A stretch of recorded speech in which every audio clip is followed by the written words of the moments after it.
I pressed confirm at midnight, and in that quiet second, I stopped being my parents' daughter. The party glittered around me like a lie dressed in diamonds. My 18th birthday was supposed to be a celebration, but it felt more like a rehearsal dinner for my own disappearance. Crystal glasses clinked under the vaulted cedar ceilings of our cliffside home, and laughter echoed where sincerity never lived. My parents, Daniel and Margaret Hale, raised a toast to family while already counting the days until the inheritance became theirs. My brother Lucas live-streamed everything, flashing his practiced smile to thousands of strangers who adore him. No one was looking at me. No one ever really did. I slipped away to the library, the only room that still smelled like old paper and truth. My phone glowed blue against the shelves as the grandfather clock down the hall crept toward midnight. My hand didn't shake. My heart didn't race. I had already cried all the tears years ago.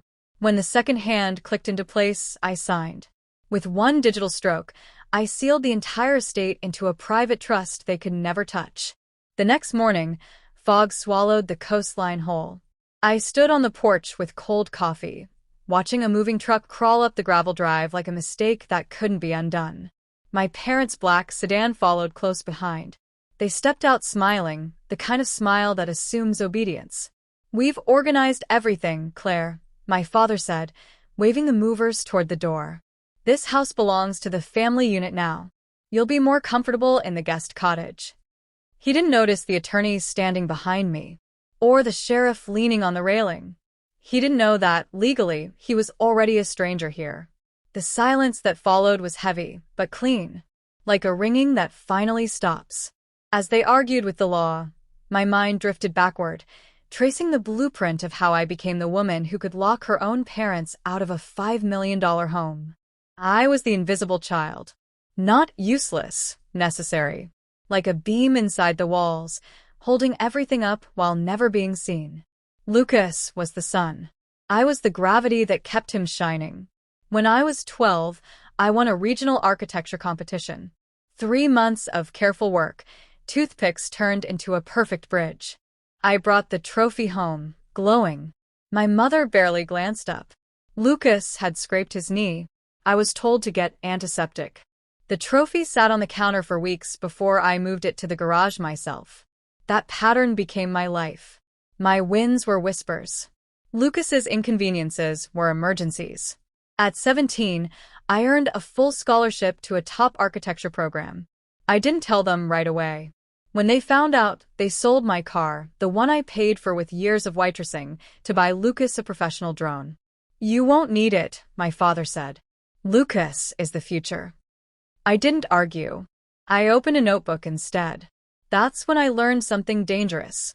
Silence isn't surrender. It's preparation. While Lucas chased attention, I studied contracts.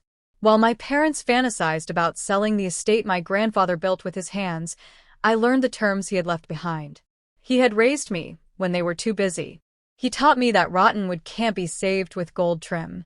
By the time I turned 18, I knew exactly where the load-bearing walls were.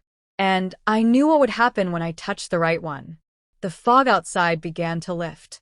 Behind me, the front door opened, and everything they thought they owned was about to collapse. They didn't collapse all at once. At first, it was just confusion, voices overlapping, my mother's tone sharpening, my father demanding explanations that no longer belonged to him.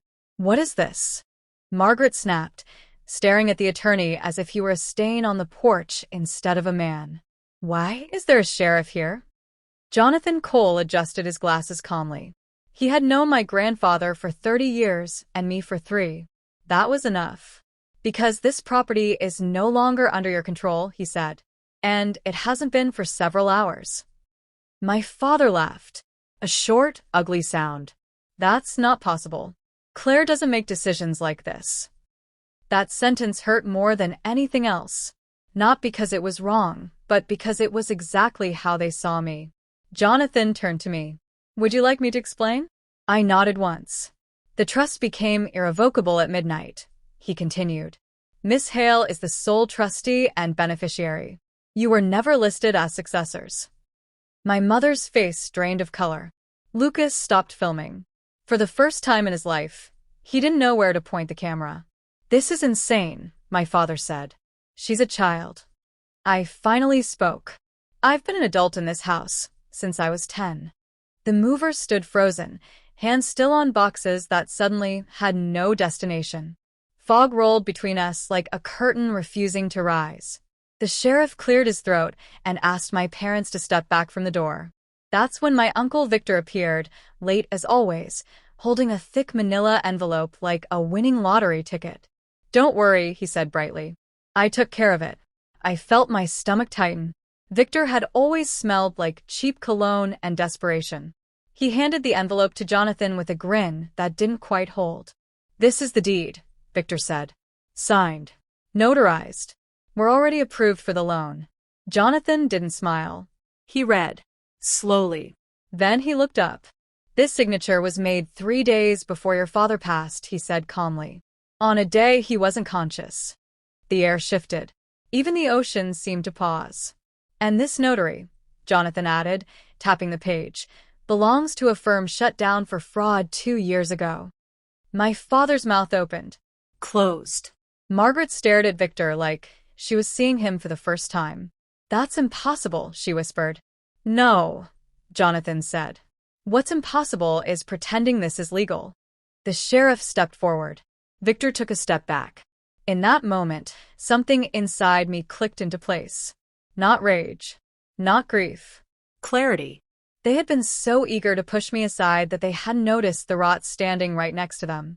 They were ready to build their future on a lie, as long as I was out of the way.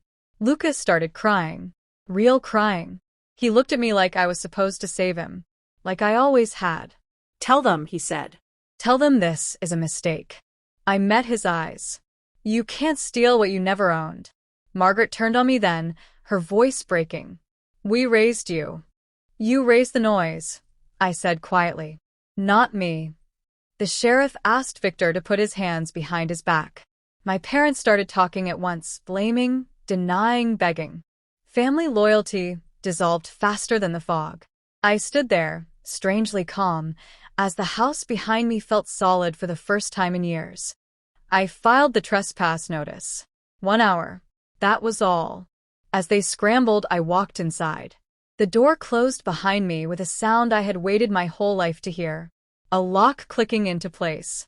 But upstairs, in the study my grandfather had built by hand, a final folder still waited for me. And I knew whatever was inside it would change everything again. The study smelled like cedar and linseed oil, exactly the way it had when my grandfather was alive. I closed the door behind me and leaned against it, finally letting my breath shake. Downstairs, voices echoed, my parents arguing with each other now, not with me. That, more than anything, told me I had already won. On the desk sat a thin leather folder I had never seen before. My name was written on it in my grandfather's careful handwriting. Claire. My hands hesitated for just a second before I opened it. Inside were letters. Dozens of them. Some dated years back. Some written when his handwriting had started to weaken.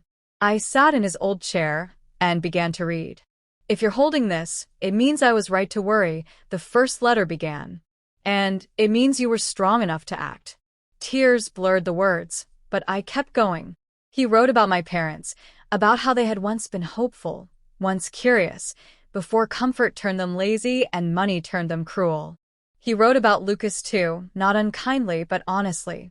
"A boy raised to be admired instead of taught," he said. And then he wrote about me. He said he saw how I watched instead of spoke, how I listened when others demanded. He said I had patience, and patience, when paired with truth, was power. He explained the trust in detail, the safeguards he'd built into it long before he got sick. He hadn't left me property. He had left me authority. At the bottom of the folder was a second set of documents. Not about the house, but about the land beyond it. Acres I didn't even know existed. Coastal parcels set aside for future development, but only under strict conditions. Sustainable housing. Community use. No liquidation without unanimous trustee approval. Unanimous approval, which meant me. A knock echoed through the door. Soft. "Careful, Claire." Jonathan's voice. "They're gone."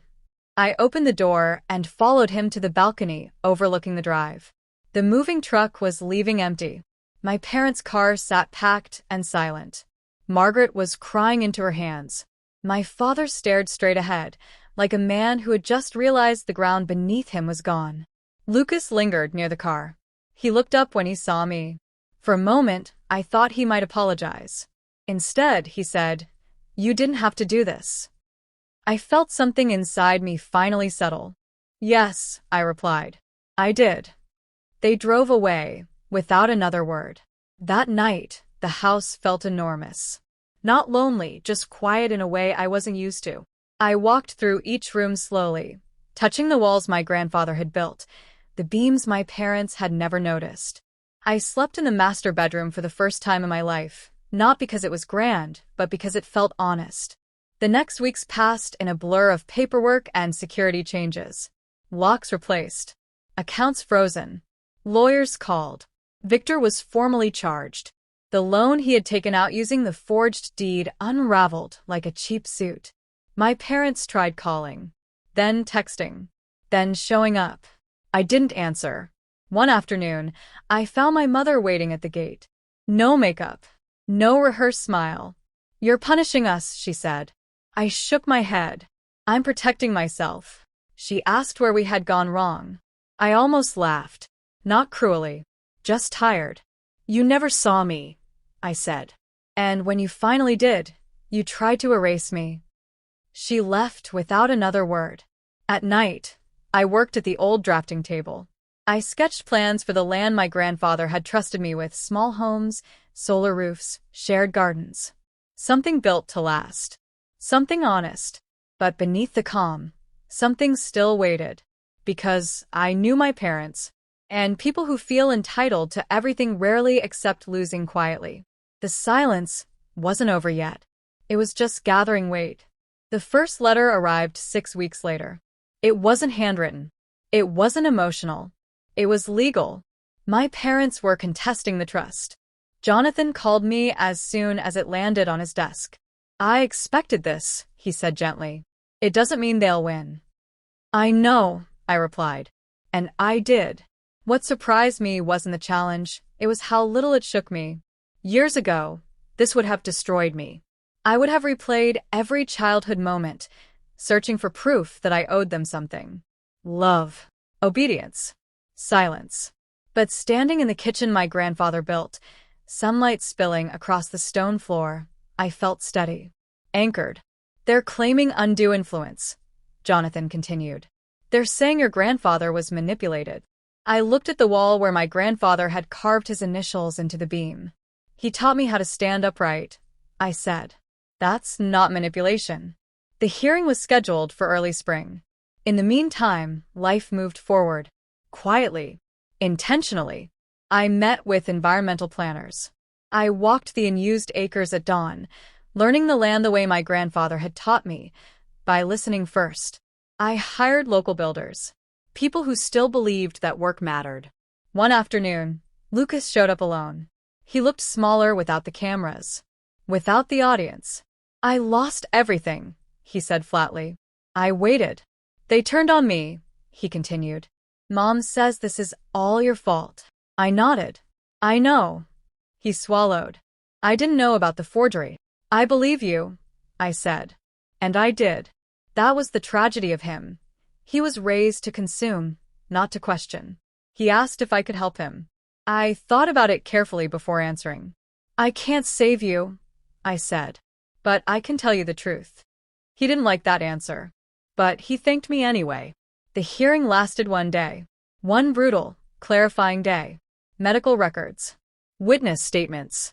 My grandfather's letters. The forged deed. Victor's conviction. Piece by piece, the fantasy my parents had built collapsed under the weight of facts. When the judge ruled in my favor, my mother cried openly. My father stared at the table, hollowed out by consequences he never thought would apply to him. They didn't look at me as they left. That was fine. 6 months later, the first homes broke ground. Modest. Thoughtful. Built to last. I stood on the ridge at sunrise, blueprints in my hands, watching light pour across the cliffs. The house behind me was quiet, but not empty. It was full of purpose now. I understood something then that had taken me a lifetime to learn. Family isn't who shares your blood. It's who respects your boundaries. Who doesn't try to take your foundation out from under you and call it love. I didn't destroy my family. I survived them. And in doing so, I finally became what my grandfather always knew I was capable of being. Not the invisible one, but the architect.